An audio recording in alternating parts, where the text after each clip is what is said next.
So people who are at high risk of getting this infection, तो वो लोग जिनको ये इन्फेक्शन ज़्यादा हो सकता है, तो उनमें कौन कौन है? वो लोग individual who have multiple sexual partners, वो लोग जिनके पास एक से ज़्यादा सेक्सुअल पार्टनर्स है, या फिर वो लोग जो ड्रग एडिक्ट्स हैं और इंजेक्शन से इंट्रावेनसली इंजेक्शंस लेते हैं, तो उसमें ब्लड का मिक्सिंग का चांसेस बहुत ज़्यादा है, या कोई भी बॉडी फ्लूइड का, या फिर वो लोग जो रिपीटेड ब्लड ट्रांसफ्यूजन करवाते हैं, क्योंकि अभी हमने पढ़ा था यहाँ पे कि जो 4 मेन कॉजेज़ हैं sexual contact with infected partner, by the transfusion of contaminated blood and by sharing infected needles for drug abuse and from infected mother to the placenta. Same चारों बातें यहाँ पे लिखी हुई है. And the children born to a HIV infected mother. ये जानना बहुत ज़रूरी है. It is important to note that HIV AIDS is not spread by mere touch और फिजिकल कॉन्टैक्ट. सिर्फ किसी टच से और किसी और तरह के फिजिकल कॉन्टैक्ट से ये हमें नहीं होता है. तो यहाँ पे भी जो है ये क्वेश्चन बनता है कि वो 4 कौन से वेज हैं जिससे HIV इन्फेक्शन होने के चांसेस हैं. उसके अलावा it spread only through the body fluids. It is hence imperative for physical and physiological well-being that HIV/AIDS infected person are not isolated from the society. ये एक बात है, क्योंकि हम HIV के जो पेशेंट्स होते हैं उन्हें कहीं ना कहीं आइसोलेट करते हैं. There is always a time lag between the infection and the appearance of the AIDS symptom. Infection होने के और सिम्टम्स अपीयर होने के बीच में एक टाइम लैग होता है, जो पीरियड और the period which can be usually from few months to few years. ये भी एक क्वेश्चन है कि जो टाइम लैग जो है between the disease and the symptoms वो कितना है. यूजुअली 5 to 10 ईयर्स होता है और वो फ्यू मंथ से फ्यू ईयर्स तक का हो सकता है. After getting into the body of the person, किसी भी पर्सन को इन्फेक्ट करने के बाद जो वायरस होता है that enters into the macrophage where RNA genome of the virus replicates to form viral DNA with the help of enzyme reverse transcriptase. यहाँ पे ऑटोमेटिकली 3 क्वेश्चन बनते हैं. पहला क्वेश्चन ये बनता है कि अब हमने ऊपर अभी देखा होगा कि HIV वायरस का जो जीनोम है वो RNA होता है, लेकिन HIV वायरस अपने किसी जब होस्ट की बॉडी में जाता है तो होस्ट की बॉडी में सबसे पहले वो किसे अफेक्ट करता है? मैक्रोफाज को अफेक्ट करता है. ये क्वेश्चन बनता है.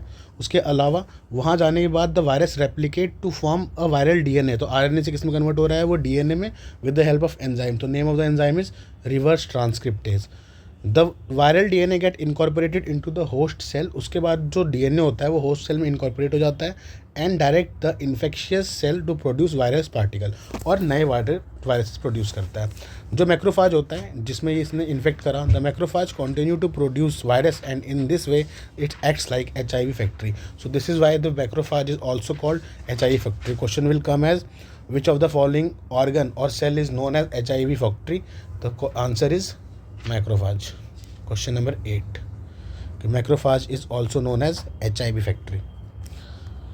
Now, simultaneously, HIV enters into the helper T cells. We have immunity cells, beta cell, B cells and T cells, B lymphocytes and T lymphocytes. And of that T lymphocytes, the HIV enters into the helper T lymphocyte. Killer T lymphocytes होता है और helper, तो ये इसमें जाता है helper T lymphocytes में replicate and produce progeny viruses, और वहाँ जाके ये प्रोजेनी वायरसेस बनाता है. The progeny viruses release into the blood and attack other helper T lymphocyte. This is repeated leading to the progressive decrease in the number of helper T lymphocyte. तो यहाँ से question ये बनता है कि कौन से सेल्स को अटैक करता है, and the answer is helper T lymphocytes. इस cells helper T lymphocytes in the body of the infected person. During this period, the person suffers from bouts of fevers, diarrhea, weight loss, वजन कम होना. Due to decrease in the number of helper T lymphocyte, the person starts suffering from infections that could even be otherwise overcome, such as those due to bacteria, especially mycobacterium. छोटे से bacteria से भी होने वाले infection जो है उस person के अंदर, क्योंकि उसकी इम्यूनिटी वीक हो चुकी है already due to the decrease of the helper T lymphocyte, तो उस छोटे इन्फेक्शंस भी उसके लिए काफ़ी ज़्यादा हार्मफुल होते हैं, या वायरस या फंगस और इवन पैरासाइट लाइक टॉक्सोप्लाज्मा. ये एक और क्वेश्चन बनता है. The patient become so immune deficient, patient की इम्यूनिटी इतनी ज़्यादा कम हो जाती है that she is unable to protect himself herself against these infections. Avoid use, very important question, कि the test which is used to detect AIDS और diagnosis of AIDS, it is ELISA, enzyme linked immunosorbent assay. ये direct question है. NEET में आने वाला कि which test is use for diagnosis of AIDS, it's ELISA. Treatment of AIDS with anti retroviral drug is only effective solution.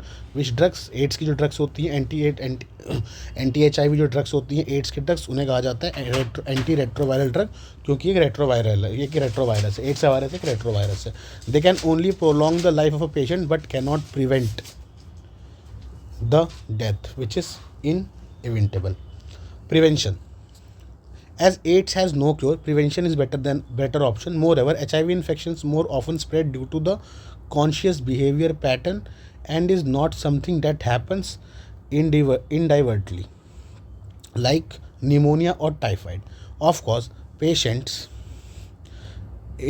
infection in blood transfusion patients, newborn from a mother, etc., may take place due to poor monitoring. The only excuse may be ignorance, and it has been rightly said, don't die due of ignorance. In India, in our country, the National AIDS Control Organization, NACO, इसकी full form बहुत important है. What is the full form of NACO, ये भी question है. And other non governmental organization, NGO, full form of NGO is also important. Non governmental organizations are doing lot to educate people about AIDS. WHO has started a number of programs to prevent spread of HIV infections, making blood safe from HIV, ensuring the use of disposable needles, so that हम disposable needles use करें तो ताकि हम उसको एक बार use करके हम उसे डिस्पोज कर सकें, ताकि उसका दोबारा यूज़ ना हो सके. Free distribution of condoms, you all know ये condom other than a contraceptive device it also helps to prevent AIDS. Controlling drug abuse, advocating safe sex, and promoting regular checkups for HIV in susceptible population are some steps are to be taken. Infection with HIV or having AIDS is something that should not be hidden. Since then, the infection may be spread to many people. HIV/AIDS infection, people need to have sympathy instead of being shunned by society. Unless society recognizes it as a problem to be dealt with a collective manner, the chances of wider spread of the disease increases manifolds. It is a malady that can only be tackled by the society and medical fraternity acting together to prevent the spread of the disease.